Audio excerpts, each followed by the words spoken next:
আমাৰ বহুত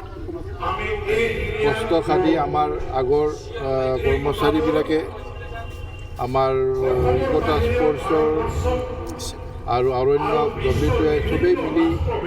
এই নেশ্যনেল পাৰ্কখন আৰম্ভ কৰিছিল 2021 আজি 5 বছৰ জন্মদিন হ'ল আৰু আমি এই নেশ্যনেল পাৰ্কখন গঢ়োতে যিদৰে আমাৰ ৰাইজৰ আমি সহায় সহযোগিতা আমি পাইছিলোঁ আৰু এই সহায় সহযোগিতাৰ কাৰণেই আজি ৰাইমনা নেশ্যনেল পাৰ্কখন জনাজাত হৈছে আমাৰ দেশত জনাজাত হৈছে বিশ্বত জনাজাত হৈছে সেই অনুযায়ী আমি গোটেই আমাৰ ৰাইজৰ EDC কমিটিবিলাকৰ WTI অৰণ্য SSB আৰু আমাৰ যিবিলাক আদাৰ ষ্টেক হোল্ডাৰ আছে চবৰে আমি সহায় সহযোগিতা বিচাৰিছোঁ যাতে আমি ৰাইমনা নেশ্যনেল পাৰ্কখন আৰু আমি আগুৱাই লৈ যাব পাৰোঁ। ভৱিষ্যতে আকৌ জীৱ জন্তু অনাৰ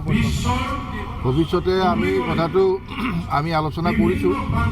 জীৱ জন্তু এটা অনাটো ডাঙৰ কথা নহয়, কিন্তু জীৱ জন্তুৰ এই যিটো পাৰ্টিকুলাৰ আমি জীৱ জন্তু আনিম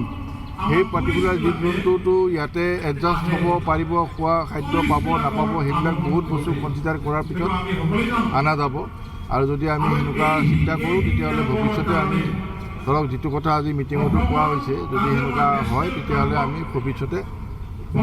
জীৱ জন্তু ধৰক এই